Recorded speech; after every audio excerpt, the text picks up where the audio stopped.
Hello, and welcome to Captive Minds. I'm Shaenah Batterson, and with me is Max Perry. Hello, everyone. Good to be with you. Today, we're going to talk about the role that the CIA had to play in the creation of the New Left, 60s counterculture, and COINTELPRO, as well as the historical context of the Frankfurt School. Max, do you want to start out with the historical aspect? Yeah, sure. Thank you for having me. It's a good topic to get into. Um, and I think before we get into any kind of discussion of the new left and any role that like Western intelligence agencies like the CIA had in shaping it, um, I don't think that we can get into that without properly without considering the historical context in which all of it took place. And well, first of all, I think it's also misunderstood that to look back on it and reassess or undertake any kind of reevaluation of the new left, to try and understand our or explain our current historical moment and the sort of generalized dissatisfaction that people like ourselves share about the left today in the United States and the West generally. I like to use the phrase "stinking corpse," which is what Rosa Luxemburg. That's what she called the German Social Democrats when they voted to support World War One, and I think that term "stinking corpse" probably applies even more so to the left now, or it's just as applicable.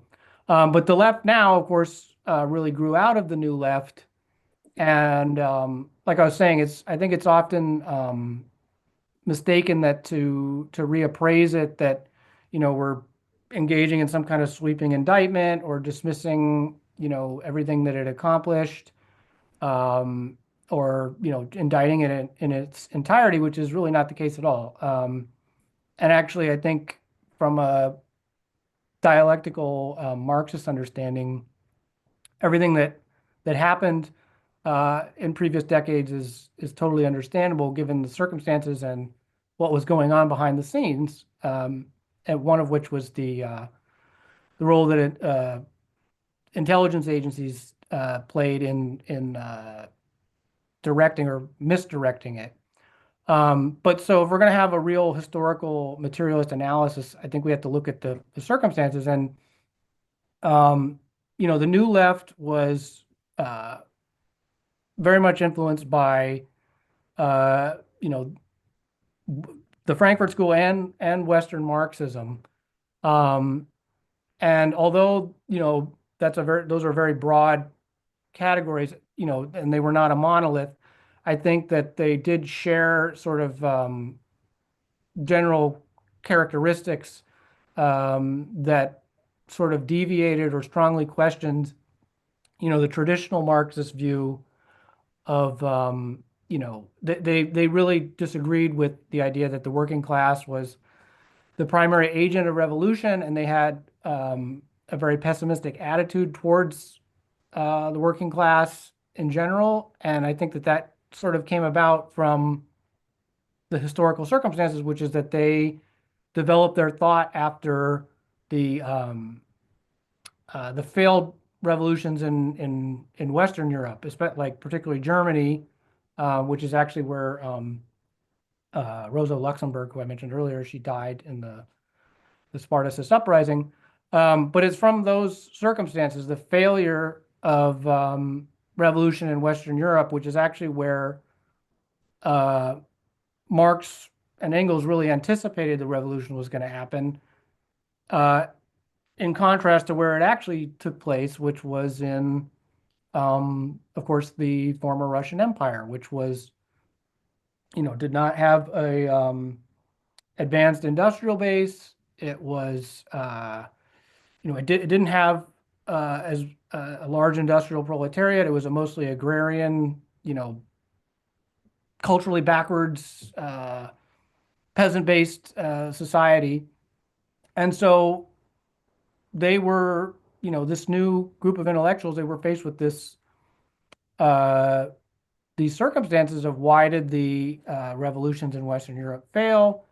And they were successful in place in later China as well, in places that Marx and Engels did not anticipate. So that was, seen as a uh, fail that Marx and Engels did not anticipate things accurately. And so you started to see the development of a assessment of that that instead suggested the reason that workers were not successful in Western Europe was because of, like, for example, Gramsci talked about cultural hegemony, that it was uh, the dominant ideology that was how the ruling class maintained social control and its dominance.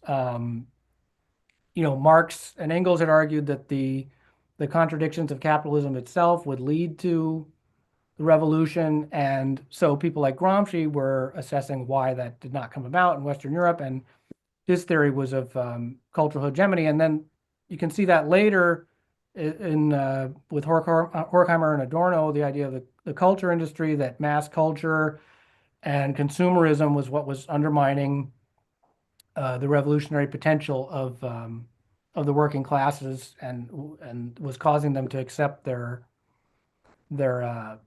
subordinate role. But I mean, it's in Gramsci too. I mean, he said no, it was made the status quo in ruling class was maintained by cultural dominance, which shaped the worldview of society, and that's what was holding the working class from rising up. But I think in general, it's from that rejection of the working class as an instrument of revolution in the classical Marxist scenario that the new left eventually took its form. And they were, very much influenced by the Frankfurt School, especially Marcuse. I mean, really influential people in the new left, like prominent people like Angela Davis, even directly studied underneath him. And then later on, you had all the sexual liberation movements very much cited Marcuse as an influence.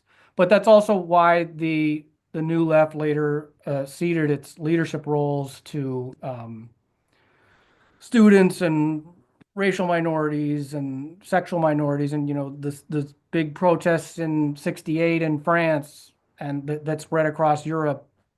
They were dominated by students. So I think you can trace back the new left to the failed revolutions in Western Europe, where the revolutions didn't happen in these advanced capitalist countries in the wake of the First World War.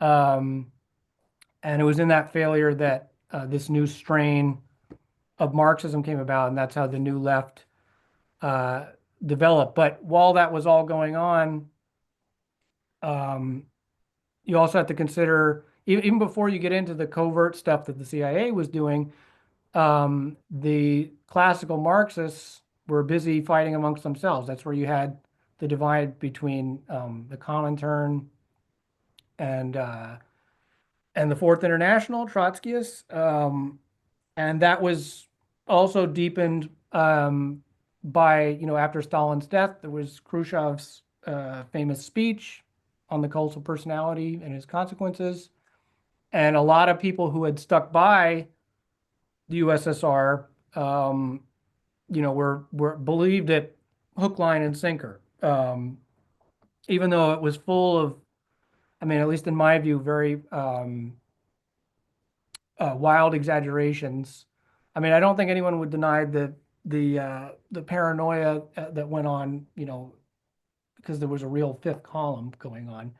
But on top of that, there was just blatant falsehoods in the speech, like claiming that Stalin was terrified when the Germans were nearly in Moscow. I mean, this is a guy that during the revolution was going into the bank, and he was the one that was willing to do the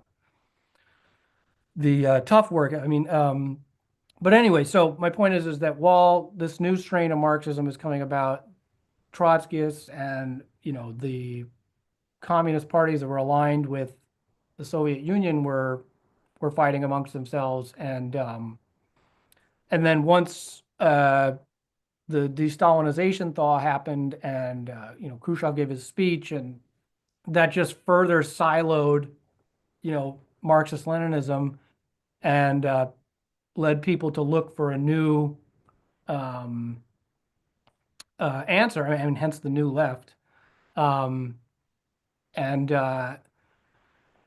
Yeah, I don't want to go off on too much of a tangent, but I think before we even get into the stuff that all that the Western intelligence agencies were doing, and Congress for Cultural Freedom and all that, you have to kind of consider the context in which it took place, because otherwise it just looks like, you're indicting these people as all idiots who were duped by the CIA. There actually was good reason for it in hindsight, but that's why, Marxism shifted to being like focused on cultural trends, and consumer society, and the history of arts and culture, and also bringing in other elements that were non-Marxist, like Freudian psychoanalysis, which they drew heavily from, and uh, dialectic of enlightenment, for example.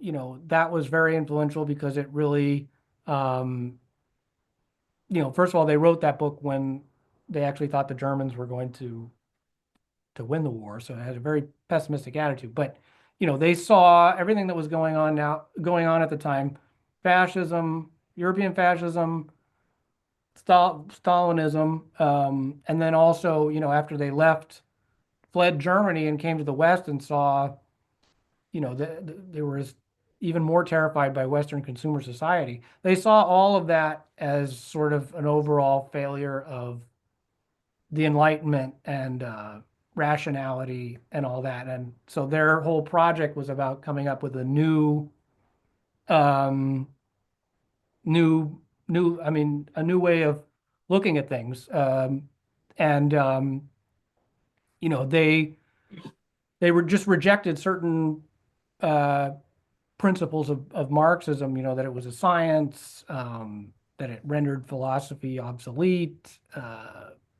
Or that Marxism was the riddle of history solved, which is why you'll hear people that are adherents to the Frankfurt School refer to Marxist-Leninist philosophers as not real philosophers. But anyway, whereas the economic base was the focus of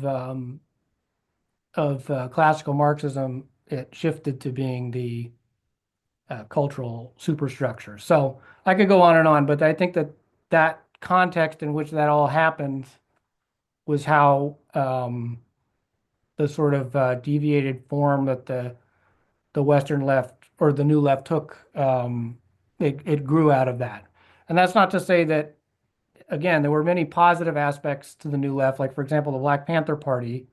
But if you look at the Panthers closely, although Angela Davis was influenced by Marcuse, and in general, they were more influenced by people like Frantz Fanon, and the worldwide um, anti-colonial struggle, more than they were, uh, you know, uh, Western Marxism or anything like that. They were, uh, and actually, and Mao as well. So, um, yeah, I just think it's important to consider that context in which it all took place before we get into the CIA and whatnot. Okay, so I recently learned about an obscure French Marxist by the name of Michel Cluscard, which I should probably spell because I'm probably saying it wrong. Michel space Clouscard. And he was critical of the Frankfurt School and Marcuse, sort of seeing how it was developing in a way that could be compatible with some aspects of what was happening with capitalism at the time. So Kluskard characterized capitalism as entering a new phase, one which was designed to create new markets by stimulating hidden appetites, and one which distracted the working class with the illusion of liberation. According to him, capitalism was moving from a repressive moral society to a more permissive and libertine society, all in an effort to open new areas for commodity circulation and obscure the realities of class struggle. In a way, Kluskard is a prophet of how the liberation of desires would be used to increase the profits and power of the ruling class, providing capitalism a veneer of individual freedom, one which distracted from the dimension of collective oppression. In a way, you could say that this quote of Kluskard's applies to the phenomena of what people call wokeness. He says, quote, capitalism swung to the left politico-culturally and swung to the right socially. Not to deny the contributions to theory made by Herbert Marcuse and the Frankfurt School, and their analysis of culture is especially important, but it is interesting to examine the way in which their ideas were instituted in academia and how on a certain level they could be useful to maintain the status quo. The Frankfurt School brought in Marxism to analyze culture, but the main focus of Marxism before had been the economic one, which they didn't focus on as much.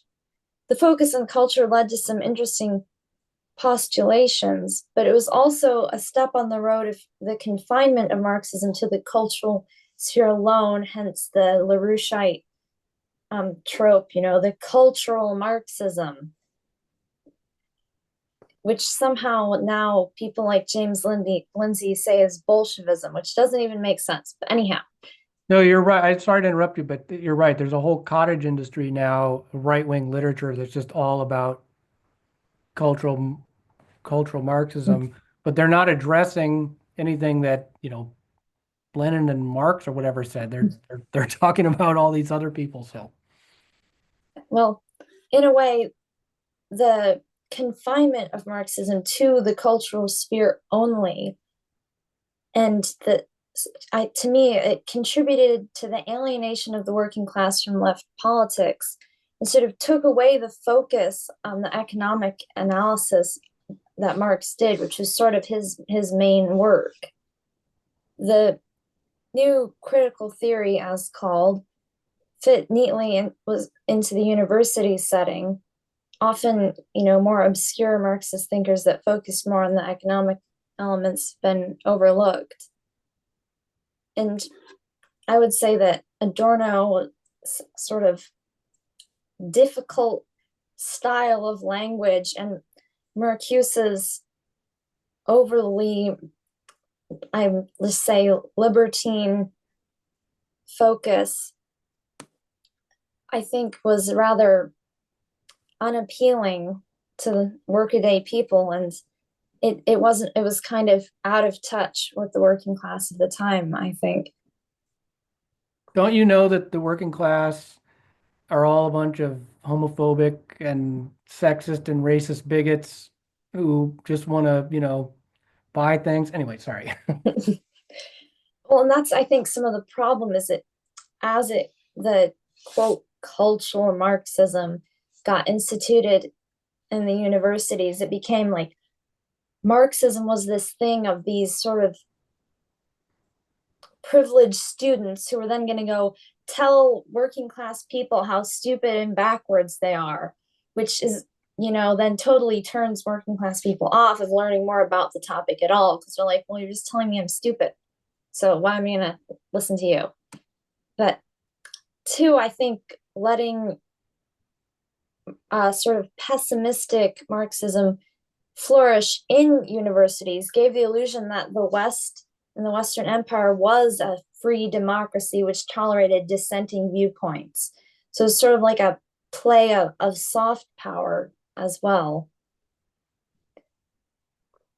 And Adorno was very pessimistic, which, I mean, as you said, given the historical context, is understandable, especially considering he escaped was a German Jew who escaped Nazi Germany, and it was quite the historical time period.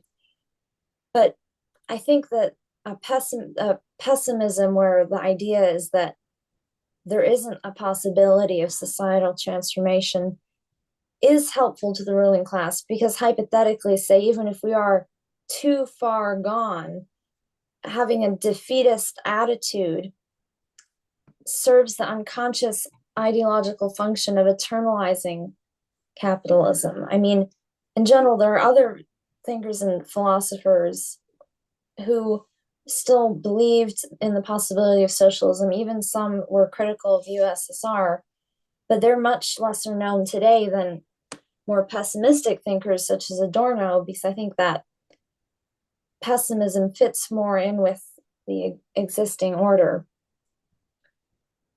Marcuse's vision of the end of a repressive society did not necessarily conflict with capitalism. As Cluscard, who I mentioned earlier, the transition to a permissive society was, in a way, another phase of capitalism. I mean, all that is solid is that melts into air and is, what capitalism does. The power of capital breaks every boundary and limit. Human beings are freed to commodify themselves, their bodies, and now, as we're seeing today, their individual body parts. Today, in late stage capitalism, it's the ultimate triumph of the idea over material reality. We are told it is liberating to spend our lives in cyberspace, updating ourselves to keep up with machines. Embodied experience is limiting, even repressive, according to the new ideologues of ultimate freedom. Sorry, I feel like I'm digressing. No, it's good. Marcuse's unique thought focused on the importance of cultural institutions as a site for change, which I think he called the long march through institutions, which of course that's, led to the whole, again, he says, the cottage industry of these people being like, the evil communists are infiltrating the universities. But anyhow. Oh, and it's just one thing. I mean, it's very important to note that that I mean, not all of them, but specifically Adorno and Horkheimer and them were criticized by their own peers for that. I mean, Lukács had written basically what's considered like the foundational text of Western Marxism in history and class consciousness. And he had a huge row with, I mean, not only did he later denounce large sections of that book as being Hegelian, but he really criticized the practice or lack thereof of most of his peers in the Frankfurt School as taking refuge in, what he called the Grand Hotel Abyss, which is, yeah. So it's not just a criticism, that yes, of course, it's emanating from the right now, but it was something that was criticized by their own peers. Actually, I'm working on an essay now about how these things that the right wing will be saying, it's like a grain of truth in it that then was taken too far. The article's in progress. They're very good at that. Yes. Well, anyhow, Marcuse didn't view the working class as being a revolutionary force anymore. He thought that the new revolutionary force was students and socially marginalized. The problem with this approach is that students and marginalized groups did not, and still don't, have the material power that the working class has in changing the basis of society. Given that to sustain any sort of existence at all, one must labor and engage in life-producing activity, it's hard to ignore the importance of the class of people who create the wealth. Marcuse, however, if I'm not mistaken, viewed a society of automation, or rather one free from work completely, as the goal, which, I mean, to me, the whole thing with Marxism, some of it is bringing dignity back to human labor, not saying there is no work at all, but to me, it's possible to have a society where no one works, because the only reason there is able to be automation is because of the super exploitation of the global south. So in a way, I mean, I kind of think the idea of the fully automated luxury communism owes a bit of itself to Marcuse. Anyhow, it cannot be denied that Marcuse gave up on the working class in a way, which is similar to a lot of the left today. And that void then, that political desert, is one which the right wing will gladly fill.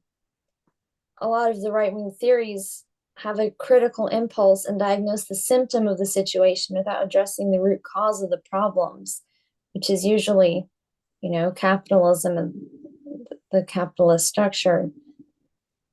So, and as we've seen in history, an abandoned working class with nowhere to turn but to the right, who welcomingly opens their arms to them, oftentimes can provide the groundwork for fascism. Inspired by Marcuse and other radical thinkers, 60s counterculture appeared to be very threatening to the status quo. But one must remember the degree to which that generation, they'd be the boomers now, I suppose, were the product of the highly socially engineered society of the 50s. Revolting against the repressivity of their parents' generation, the 60s movement turned to drugs and free love as a way out of alienating capitalist society. However, it wasn't entirely an organic uprising. The CIA had a lot of hand in cultivating it. It was convenient because instead of class struggle intensifying on the part of the workers, the youth were lured away into the opium dens of the modern age, a matrix-like space of gratification that left the ruling class in their position of power in the capitalist mechanism unimpeded. The CIA played an active role in creating drug culture, for example, with what went on at the Haight-Ashbury Clinic. So do you want to talk a bit about the CIA's stuff? Yeah, well, there's two before I get into the like Operation Midnight Climax and the stuff you were talking about with uh MK Ultra. Um there's kind of two main strains. I mean, through separate programs, but they do kind of have some overlap, which is I think what we're kind of generally talking about. But the first thing is that I think after the Second World War ended and the Cold War began, there was actually a very important conference in New York at I believe it was the Waldorf Astoria. Um, and there was this big conference with all these celebrities, like Hollywood actors, like Paul Robeson, the composer, Shostakovich was there, Aaron Copland, artists and thinkers of the time. Albert Einstein was one of them. Uh, and all these, prominent public figures were at the time very supportive of the Soviet Union. And this is just as the, Cold War is kickstarting. And so I think that the CIA saw that, and it's also at the height of McCarthyism. So it's clearly not working. It's not, I mean, it later stepped up and it did, terrify people into, snitching on their friends and whatnot. But they realized that they needed to do something else besides just public persecution. They had to do something behind the scenes, clandestine style. And so they launched the Congress for Cultural Freedom, which was a clandestine program. It poured just insane amounts of money. I mean, it's probably one of the biggest uh, operations that there has been in terms of pouring money into behind the scenes into to shape society and culture. And they founded and funded, through these front organizations, these foundations, um, literary journals. They funded, they put on art exhibitions. they they actively tried to shape the intelligentsia and the intellectual milieu of the time into being one that was compatible, meaning they could still advocate socialism. They could be critical of capitalism in the United States and all that, but with the added caveat that they were also um just as anti-Soviet, or in some cases even more so. Um, and It's not even that that people that wrote for these places. I mean, Adorno wrote, it published stuff in Der Monat. There was also Encounter magazine.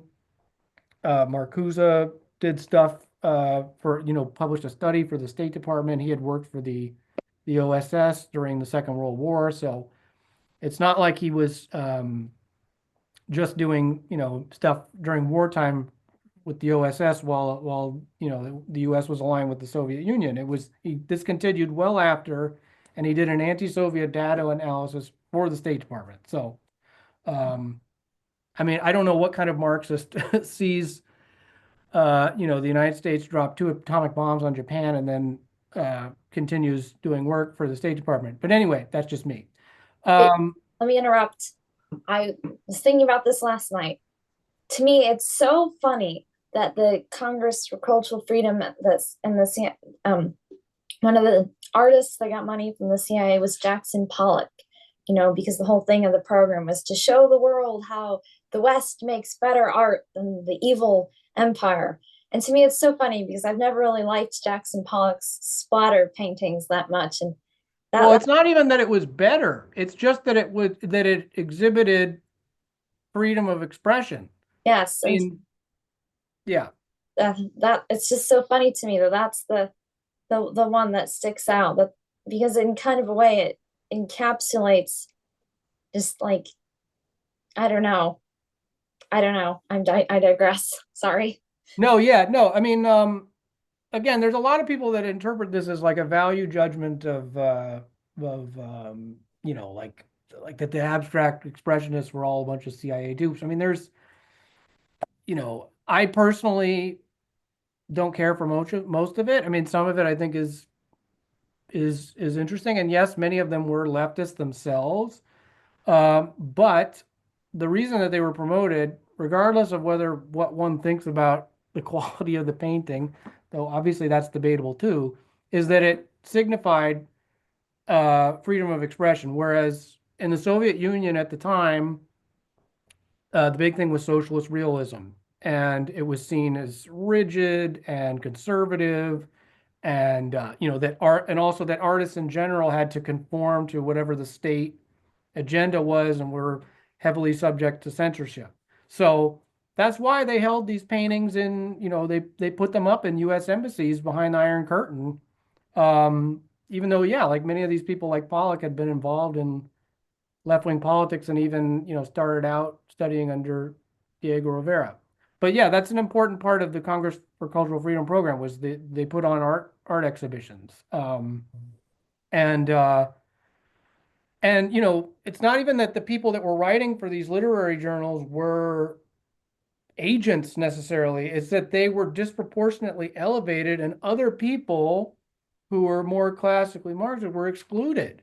And the amount of money that was put into this, it's undeniable. I mean, the, you know, they had people like Thomas Braden, inside, the Museum of Modern Art, working for them and, curating what was shown, what wasn't.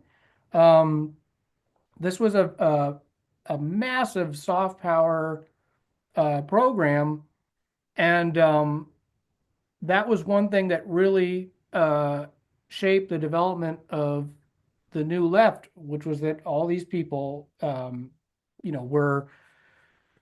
were given inordinate attention at the exclusion of others. And I think that you can see how that had an effect politically because, like, for example, the students in '68 in France, those protests were famously decentralized and spontaneous. They had, yes, workers were involved in these wildcat strikes, but it was mostly student-led occupations.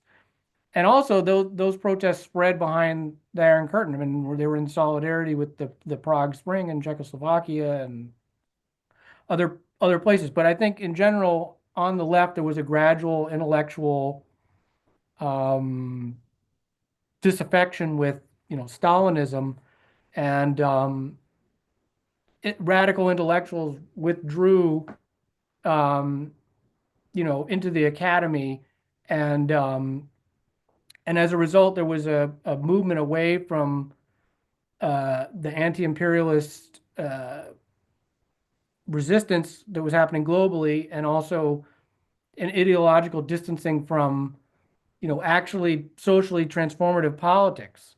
Um, I mean, yeah, there were some that didn't break from the USSR, like Gramsci was in the Italian Communist Party, Lukács in Hungary, and they were critical of the USSR, but they were still part of things were technically aligned with them. But people like Lefebvre and Marcuse and Guy Debord and all of them, they were very hostile to Marxist-Leninist states, and although they were critical, of capitalism and consumer society and what they called the culture industry, um, they, you know, it was they were also very, very anti-Soviet, and it was one of the cornerstones of their work. And they were also very critical of, the anti-colonial struggle. Uh, I'd just like to point out there's a very good book about this by Domenico Lacerdo, where he gets into all of that. It's called Western Marxism: How It Was Born, How It Died, How It Can Be Reborn. I recommend um, everybody reads it. Um, but a lot of that was shaped by the CIA. But the other strain that you're talking about that came later, well, actually, I guess it was really concurrent, was because MK Ultra. I mean, it's a long history, but I'll try and summarize it as best I can. Um, MK Ultra grew out of the biological warfare program that the U.S. launched during the Korean War. And a lot of people may know about Operation Paperclip, where they recruited, Nazi scientists who had, done all these experiments at concentration camps on unwilling subjects. And in exchange for immunity for their war crimes, they were recruited as scientists in the biowarfare program, and they basically continued some of those experiments, or some aspects of them at least, as part of the U.S. biowarfare program. Japanese scientists too, from I think it's Unit 571, who did all kinds of terrible shit to the Chinese in World War II as well. Yes. But it, Wait, can I ask something about that? sure, Um, I don't remember the exact details, but Unit 571 was a program in Japan where they were bringing in, I can't remember how they were getting the Chinese people, but they were calling them logs. They were bringing in the logs, and they were doing these horrible experiments of all kinds to them. yeah. Yeah, there's actually, so I haven't been to China, but supposedly there's an amazing museum where you can go see all that, like it's all documented and stuff. But anyway, so they recruited those scientists, this guy Sidney Gottlieb, and those experiments later developed into Project MK Ultra, which was more specifically experiments on the human mind and mind control and things like that. And at a certain point, uh, let's see here. I'm sorry, I'm just scrolling down here. Um, the mind control research that they were doing, it gave them permission to basically test drugs on unknowing citizens, and they did this through programs like in prisons, it was done on the basis of finding a cure for schizophrenia.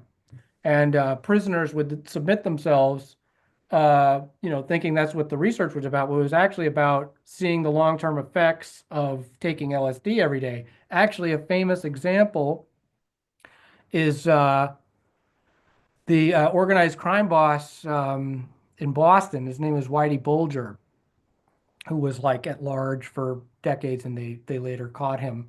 But he claimed that when he was a young man in prison, he submitted himself to one of these uh, experiments, and it was done under the basis of curing schizophrenia, and it totally drove him out of his mind. He was taking acid every single day, and who knows as far as like having the result of his organized crime career and all the grisly stuff that he did in that. But either way, there's famous examples. I mean, there's Ted Kaczynski was in one of the when he was a student at Harvard, he was experimented on. People are still suing. People in Canada and the U.S. are still suing for being tested on unwittingly um, to these experimental studies. And actually, there was a scientist who, during the Korean War stage, tried to blow the whistle on all the germ warfare programs that the U.S. was doing in Korea. His name was Frank Olson, and he worked at the biowarfare program here in Maryland at Fort Detrick, and supposedly he was even experimented on himself by Sidney Gottlieb and was dosed. Um, and he later actually ended up jumping out of a hotel, committing suicide in Manhattan, Midtown. And there's a pretty good documentary people can see about it called Wormwood by Errol Morris, that gets into that, like his family trying to figure out what happened to him and all that. Um, but anyway, so there was a big long phase as it grew out of the biowarfare program. It was done on the basis of basically in the Korean War, there were these prisoners of war who the U.S. claimed in Korea had they basically claimed that the Soviets and the Chinese had come up with this way to brainwash POWs into committing treason and confessing stuff, um, which is alluded to if you've ever seen the movie The Manchurian Candidate. Um, and Obviously, that was not the case. The Soviets did not have that capability. Who knows? Maybe they were trying. I don't know. But that was the purported basis that they came up with this program where they were doing these experiments on people. And eventually, the interrogation methods that they were coming up with involved the administration of LSD, which is said to be something of or it can be something of a truth serum. Um, and so, this was a huge program. They had research going on at like dozens of universities and prisons and hospitals, and they were doing this through front organizations. All this came out later during the Church Committee and the Rockefeller Commission, which were these uh, government investigations that came about because there was so much public outcry uh, when the journalists like Seymour Hersh, they had published articles um, about this stuff, and so there was enough of a public outcry about it that they conducted these official investigations, which really only revealed, half of what they were doing because uh, in the case of MK Ultra, the experiments the documents were destroyed. Um, and eventually, to jump ahead here, MK Ultra had a sub project that was called Midnight Climax, and that involved uh, the widespread distribution of drugs, particularly LSD, to the counterculture, and they did this through um, things like you were talking about the Haight Ashbury Free Medical Clinic, and uh, in recent years, there was a very explosive book, which I've got here. If people haven't read it, it's called Chaos. Errol Morris just put out a documentary that's sort of a good introduction for people, um, that talks about how, um, basically even there's a strong possibility that even the Manson family murders, the Sharon Tate murders, were linked to, um, not just Midnight Climax, but also Operation Chaos, which was a clandestine program by the CIA in violation of its own charter. The CIA is not allowed to do stuff on U.S. soil, but targeting the left, the anti-war movement, black liberation groups, women's movements, everything else that was happening at the time, and to infiltrate it and basically to ruin its reputation by by stoking the flames of violence and encouraging drug use and all that.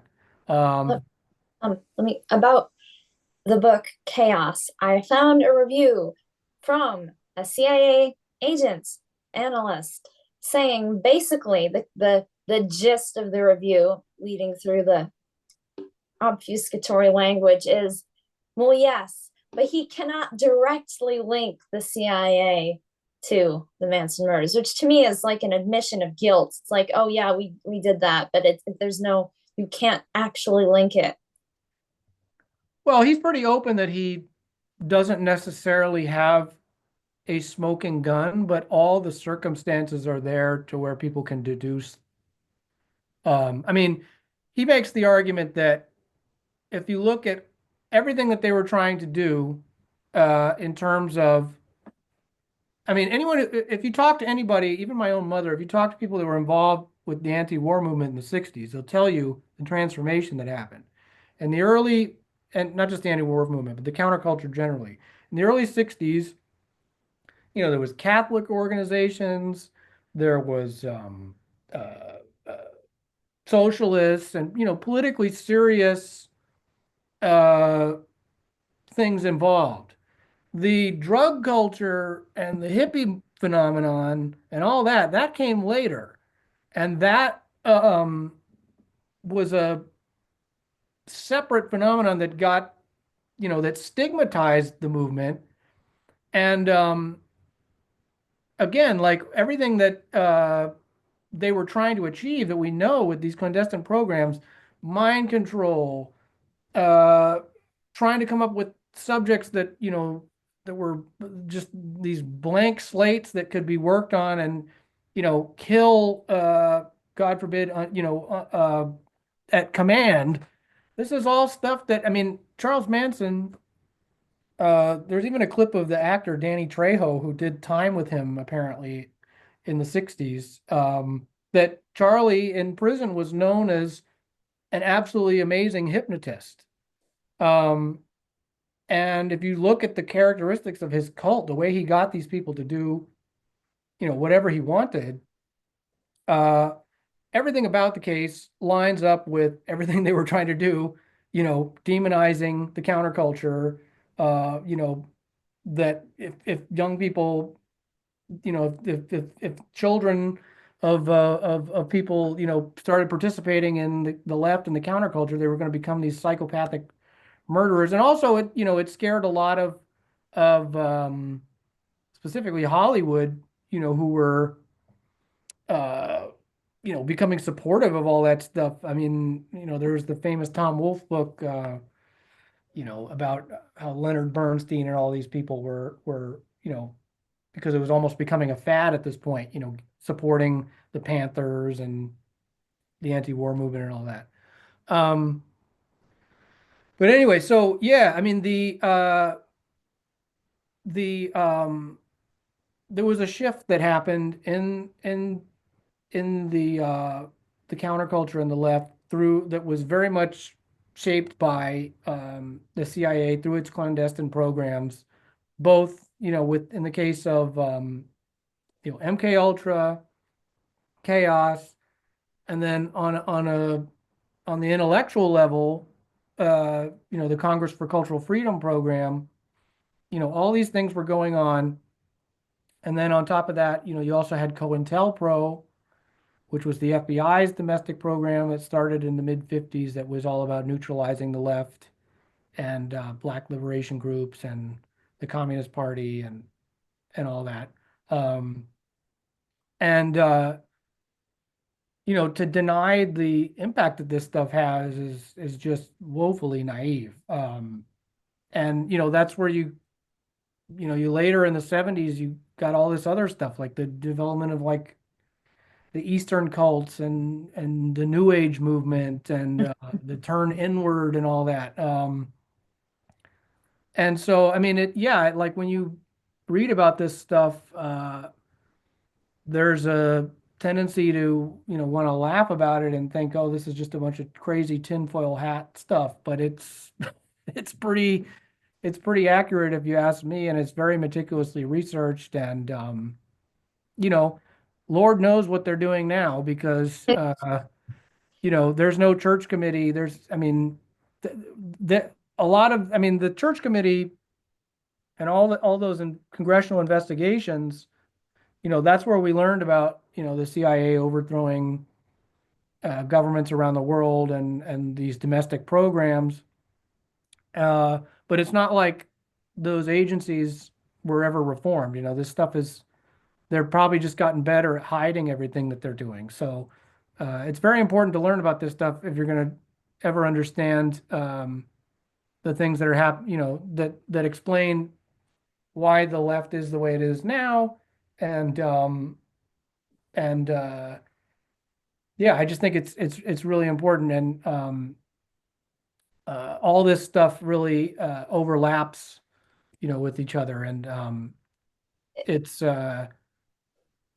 I think it's very, very naive to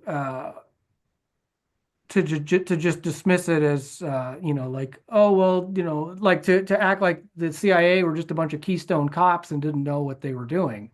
Um, Oh, for me, on a personal level, it's really interesting to read about the sort of history of the CIA's involvement in the counterculture and like the sort of the hippie movement and stuff. Because where I live in Eugene, Oregon, there's a lot of like the boomer generation here. A lot of the people were participants in a lot of that stuff, and especially during COVID, it became very apparent, and it's still apparent how a lot of these people, they seem very much like you could definitely see how they've been messed with in the head, whether it was just from too much LSD use or other more covert and nefarious activities. I think you can still see the ripple effects of those programs today.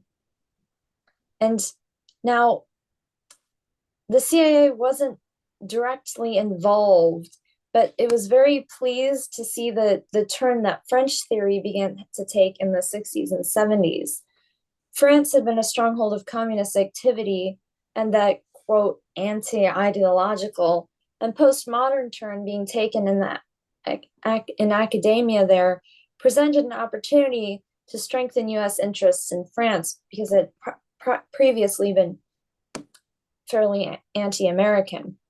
In a released CIA document on the subject, it says, quote, in the post-war era, French intellectuals helped significantly to generate and shape international hostility to U.S. policies, both in Europe and in the Third World.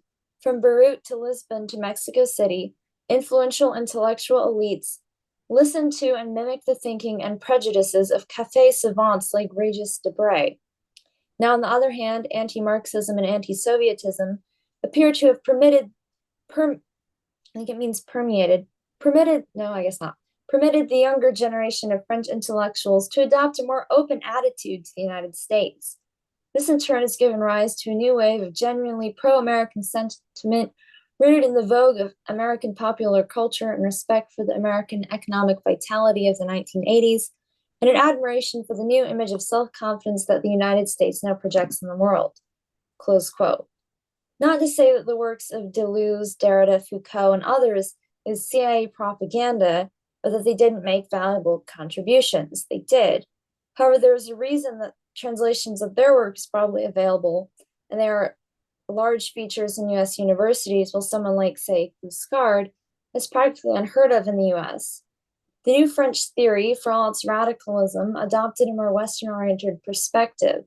It obfuscated the nature of imperialism and hid the ruling class and at times the capitalist system itself in nebulous phrases like control and other things like that. French theory became dematerialized and thus was rendered impotent in the face of US led neoliberal globalization. Yeah, I would also just note that not really so much Derrida, but I would say Foucault, there's a lot of people that would try and sever the legacy of the Frankfurt School from somebody like Foucault and his critical theory or analysis. But his, discourse, his analysis of power and knowledge, although the approach differed, I mean, they shared a lot of common ground in terms of their critique of, um, you know, uh, rationality, modernity, the Enlightenment, um, like reason and progress. I mean, that's how he developed his whole ideas about the body and biopower, um, and decentering of the subject and all that. I mean, I don't want to get too much into Foucault. And actually, there's stuff that came out about him recently, which, he's basically was pretty likely a pederast. But I think I mean, even beside from that, he had a reputation. I mean, I had a professor in college tell me that like Foucault, when he taught at Berkeley after class, would like go to a leather bar and like strap himself to a barrel, and then some of the students would have at it. But anyway, I mean, there's people that would try and truncate the French theory that happened from uh, any kind of influence of the Frankfurt School, but they're pretty. I mean, I'm not saying one is necessarily a logical outcome of the other.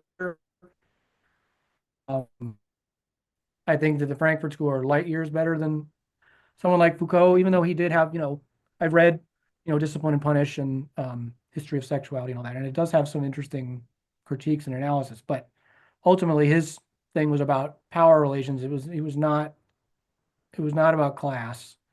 And actually, if you watch that famous debate between him and Chomsky, Chomsky, uh, I mean, there's times in the debate where I'm agreeing more with one or the other, but um, yeah, I mean, I think that the overall shift intellectually, um, it was a long, gradual process, but I think you can trace it from Western Marxism and the Frankfurt School to uh, um, the French theorists, and then which again in academia, all this stuff. If you go to any critical theory or cultural studies program, uh, uh, or art history or whatever, you're not going to be engaging with.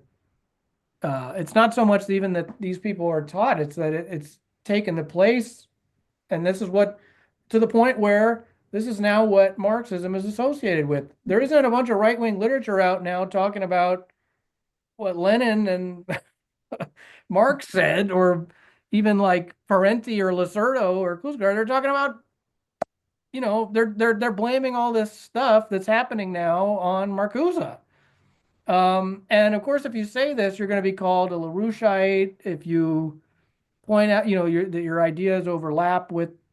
But what I'm saying is that there are kernels of truth in those, which is why it's catching on, which is why, the divide between the working class and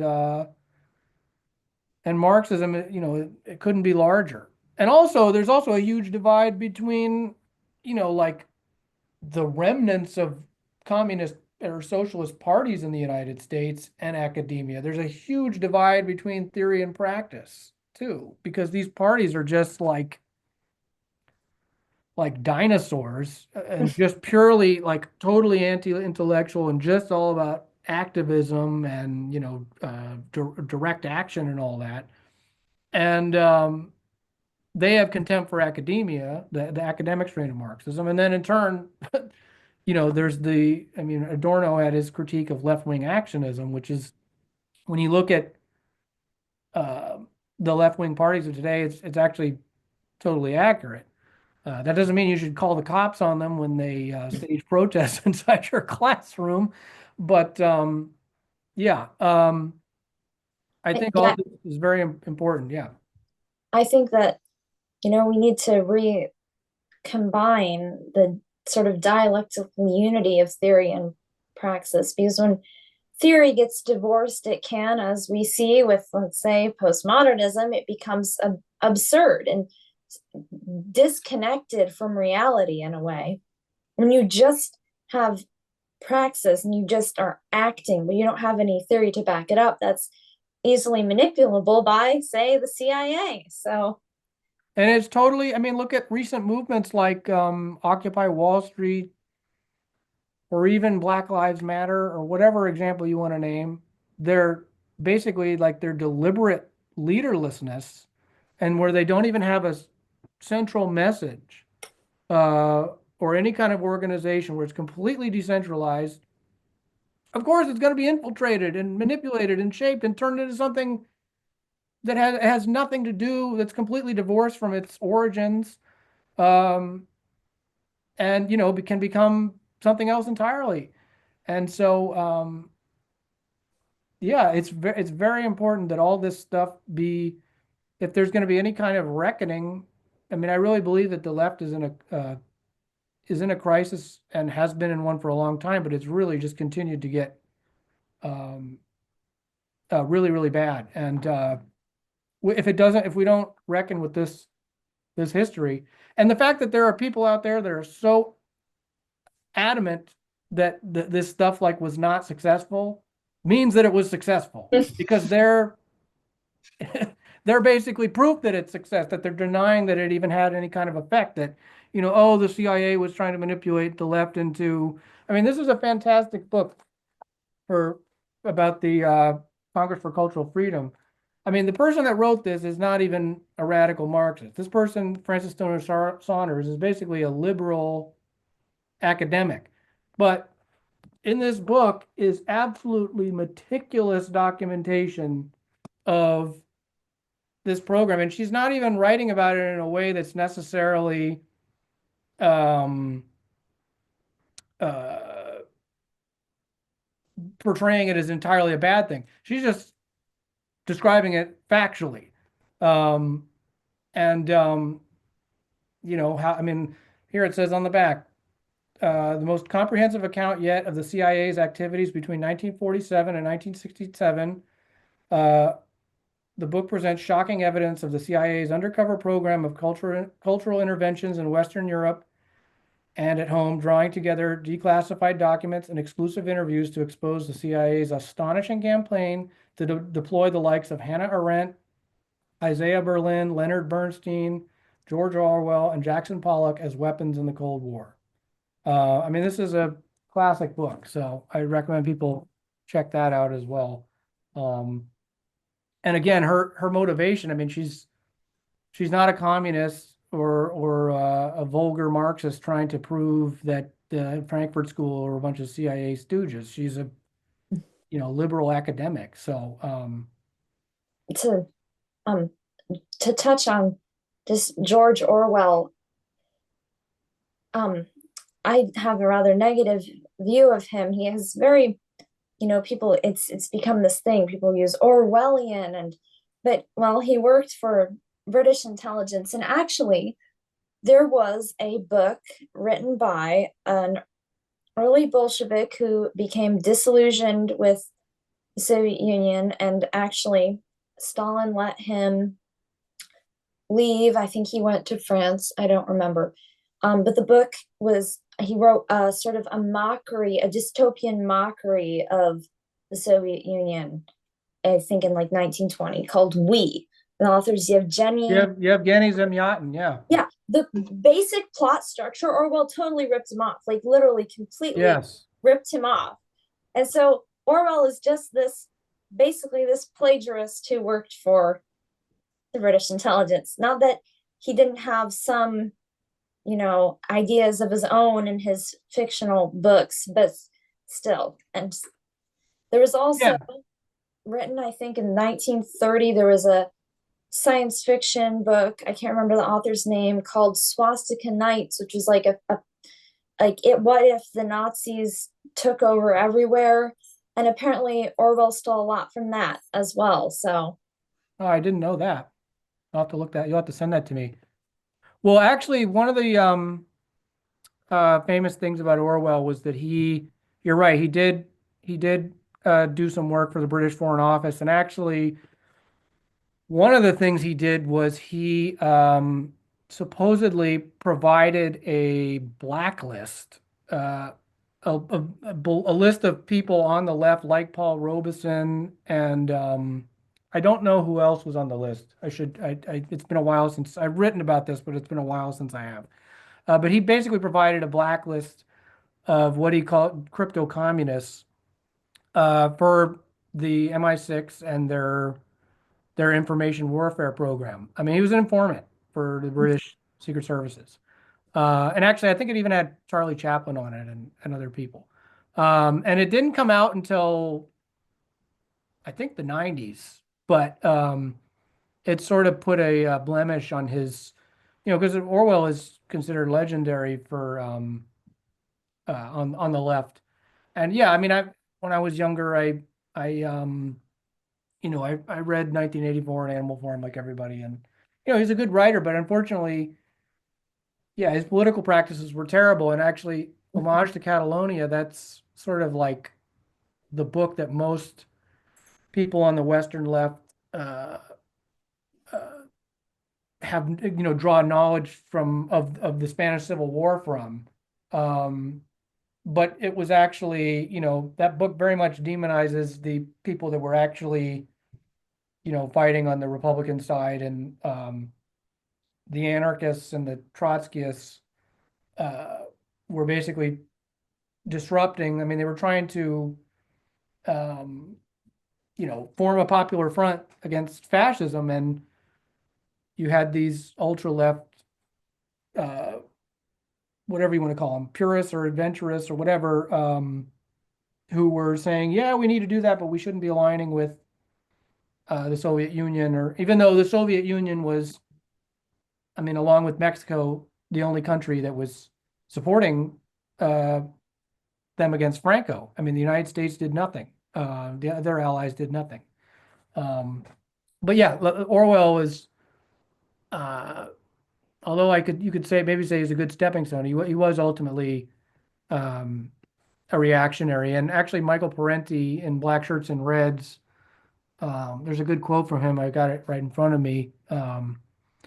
He says, a prototypical red basher who pretended to be on the left was George Orwell. In the middle of World War II, as the Soviet Union was fighting for its life against the Nazi invaders at Stalingrad, Orwell announced that a willingness to criticize Russia and Stalin is the test of intellectual honesty. It is the only thing that, from a literary intellectual's point of view, is really dangerous. Safely ensconced within a virulently anti-communist society, Orwell, in Orwellian doublethink, characterized the condemnation of communism as a lonely, courageous act of defiance. Today, his ideological progeny are still at it, offering themselves as intrepid left critics of the left, waging a valiant struggle against imaginary Marxist, Leninist, Stalinist hordes. all right, well, I think we should probably be wrapping this up so it's not too long. Well, to conclude, the CIA doesn't control everything we see, but its global influence cannot be underestimated. With an absolutely massive budget and still much undisclosed information, the Trump Musk US aid stunt is a drop in the bucket. On a hopeful note, however, the American empire is going off the rails, and the capitalist system is coming up against one of its most monumental crises in history. Thus, the ruling class's more openly repressive actions and concentration of power reveal not the strength of the capitalist system, but its weakness and the inevitability of its ultimate demise. Only a ruling class whose position is threatened turns to oppressive measures to maintain their power. Only those who face a very real threat. To turn once more to the famous Gramsci quote, in the interregnum, morbid symptoms appear. So keep fighting the power, as it were, as in the power of the US empire and the ruling class. And hopefully stay tuned for another episode of Captive Minds.